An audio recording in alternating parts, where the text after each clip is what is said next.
Hey, welcome here to a brand new episode. I'm your host, Dr. Faith Elizabeth Nanyonga. If you're listening in today, I'd like to take this minute to thank you for each and every time that you tune in to listen to me as I teach about career development and personal development. Your support is invaluable to me, and I don't take it for granted. If it's your first time here, welcome to the Frame Solution podcast. And if you'd like to be a fan, there are 3 ways you can support this show and spread the love. Every single share, subscribe count matters, so do not think your efforts go unnoticed. The first way you could support this show is by leaving a review in Apple Podcasts. Reviews not only make the world a better place for me, as the podcast gets to many ears, but also rank our podcast higher in the podcast charts. You can subscribe to this podcast so that you do not miss out any episode as they are released. And also, you could choose to be a guest on the podcast by sending in an email. The email address is theframesolutions@gmail.com. Thank you once again. This episode is dedicated to the younger me. This episode is dedicated to anyone out there who is done with school, wanting to get into the job market and also establish your career. You might not know what you need to do, but in this episode, I'm going to give you everything you need to do to attain career clarity. Or at least, I'll give you the starting points for you to achieve career clarity. I'll start by a story. I recently had a client reach out to me. He wanted to start his career. He's finished his bachelor's degree and is thinking of what to do next. It was more of a long chat. He sent me a long chat of what he had planned to do and what options he had. But as a career strategist, I do not decide for my clients. I can advise you, but I'm not going to make the decision for you. A coach is supposed to guide you, but not make decisions for you. So I read his long chat. He was telling me about what he wanted to do, what options he had, and what he saw his future like, and what his strengths were. This took me back to my time when I just finished my bachelor's degree. I had very many career options that I would pursue, but I went with my gut. I went with what I knew was in alignment with my career goals and ambitions. In this episode, I'm going to share with you my strategy on how to arrive at career clarity. Last year, I did a workshop about career clarity, and sadly, when I recorded the episodes, many of them did not record to completion, so I could not share them with you, my dear listeners. But in this episode, I'm going to give you some of the ways that you can arrive at career clarity. Without further ado, let's get right into this episode. The first thing I would advise anyone who is seeking career clarity is to do a self-reflection. With self-reflection, you're going to sit down, get yourself a notebook and a pen and write down answers to these questions. What are your interests? What are your values? What are your skills? And what are your passions?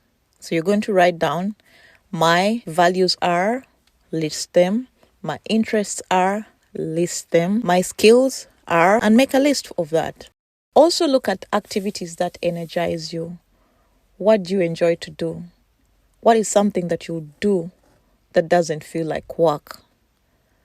What are those topics that you love to talk about that you don't feel like stopping? If someone woke you up in the middle of the night and told you to give a presentation about that topic, what would you say about it? What subjects do you enjoy learning about? What work environments do you thrive in? Reflecting on these aspects can help you identify those areas of your life that you thrive in, identify your interests, and also can help you guide you at arriving at career clarity. Number 2 is to play to your strength. Assess your strengths and weaknesses. Understanding your strengths and weaknesses is going to help you play to your strength.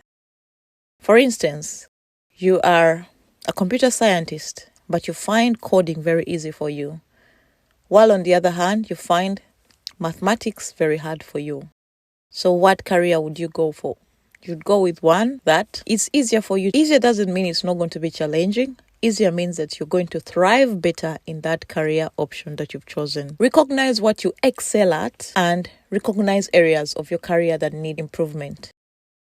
If maths is not coming easy for you, you can decide to give it more time and study more maths, or you can decide to employ a tutor or get into a boot camp and improve that skill. When you play to your strengths, you won't look at what you're lacking as a deterrent for you to get where you want to go. You look at it as an opportunity to improve. So play to your strengths. This self-awareness is going to create that leverage you'll need to work on your weaknesses, at the same time thrive in your strengths. Identify your values. Determine your core values and what matters most to you. For some, it might be autonomy, being able to do things without being followed or having someone on your back. Others, it might be creativity, that you want to employ your creative mind as you do your work. Others, it might be financial status, that you want a job that will give you that financial status and also the financial security that you need. Others may be societal impact, that you want to contribute to a cause, let's say eradication of poverty or providing fresh water for underdeveloped areas of the world. For myself, one of my core values is to create treatment and drugs that can be used to treat different diseases that affect where I come from, but also the world at large. Identifying your values is going to help you align your career option to what truly matters to you. So as you sit down to write what your values are, look at what you look at as your values. Is it autonomy? Is it societal impact? Is it financial status? Is it contributing to a cause? Is it making the world a better place? Look at all those options that matter to you and choose a career that aligns with your values. If you're failing at this, you can seek guidance. Guidance can be from career strategists like myself who can help you streamline your career vision and career options to arrive at career clarity. Mentors to help you guide you on your journey, because it's better to learn from someone who has experienced what you want to experience than you doing it on your own. Professionals who are already having that career you have at thought. You can also look at people who you look up to, say people who are already in that career. It might be someone that you know and have direct contact to, or it might be someone that you've seen on the social media, on LinkedIn, on Instagram, on Twitter, that might have the skills that you want to attain. It also does not hurt for you to experiment and try out something. Especially if you're young and in your 20s, arriving at career clarity will take time. It's good for you to experiment. It's imperative for you to try out different things. You won't know something until you've tried it out. You won't know something until you've experimented it. And the fact that you're just starting out your career, that's the best time for you to either volunteer, job shadow someone, or get internships, or go to conferences and listen to different people talk about different topics. Join forums of that career that you want to choose. It doesn't hurt for you to experiment. It's going to give you a bigger perspective on what you're getting into. It's also going to open up for you networking options. It's also going to help you gain the skills that you might be lacking as you choose your career. Experimentation is going to help you identify the areas of your career that you enjoy, that you thrive in, and also help you tick off those ones that you're like, this is not going to work for me. Also, as you choose your career, consider your lifestyle and long-term goals. Think about the lifestyle that you want to live. For instance, does a career you want require you to move from one place to another? Say, flight attendants are required to move as the flights go around the world. Does the career you want to choose require you to work in your hometown or away from your hometown? Does it have work-life balance? Will you be able to have a family at the same time do the career that you want to pursue? Do you have anything tying you down in your current position that if you got a job that requires you to move from that place to go to another place, it will impact you doing that job? Ensure that your career aligns with your broader life aspirations. Do not just choose a career for just choosing a career.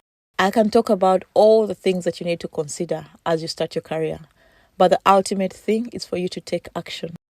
Taking action means that you take charge of your career, you yourself. Do not blame anyone for your career options. Do not blame the environment. Do not blame the current economic status of the world. Taking charge of your career is a personal thing. Do not blame your teachers, your parents, your mentor, your course. You can make something out of your career if you take time to take charge of your career. And once you've chosen this career, it's okay for you to make adjustments. I've seen people who started, let's say, with mass communication, but they are working now in public health. I've seen people who started with hospitality and now they're working as nurses. So taking charge of your career helps you identify those areas that are going to help you thrive in life, because a career should be an integral part of your life.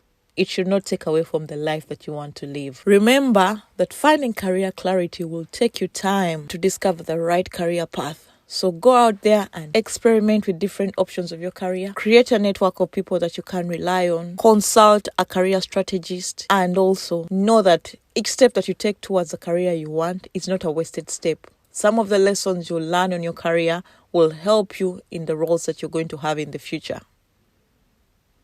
If you haven't grabbed my blueprint to career clarity, a link will be in the description of this episode. If you've loved this podcast, please subscribe wherever you listen to this podcast, and also leave me a rating and review. And also let me know what topics you want me to discuss in this season of the Framed Solutions podcast. I hope you've learned something from this episode. And if you have, please rate and review wherever you listen to your podcast. Subscribe to this podcast. Share it with your family, friends, and those that you think are interested in career development. Also, follow me on the socials, which is Facebook, Instagram, Twitter, LinkedIn, and Pinterest. The username is The Framed Solutions. I can't wait to speak to you in the next episode. Stay blessed. Bye-bye.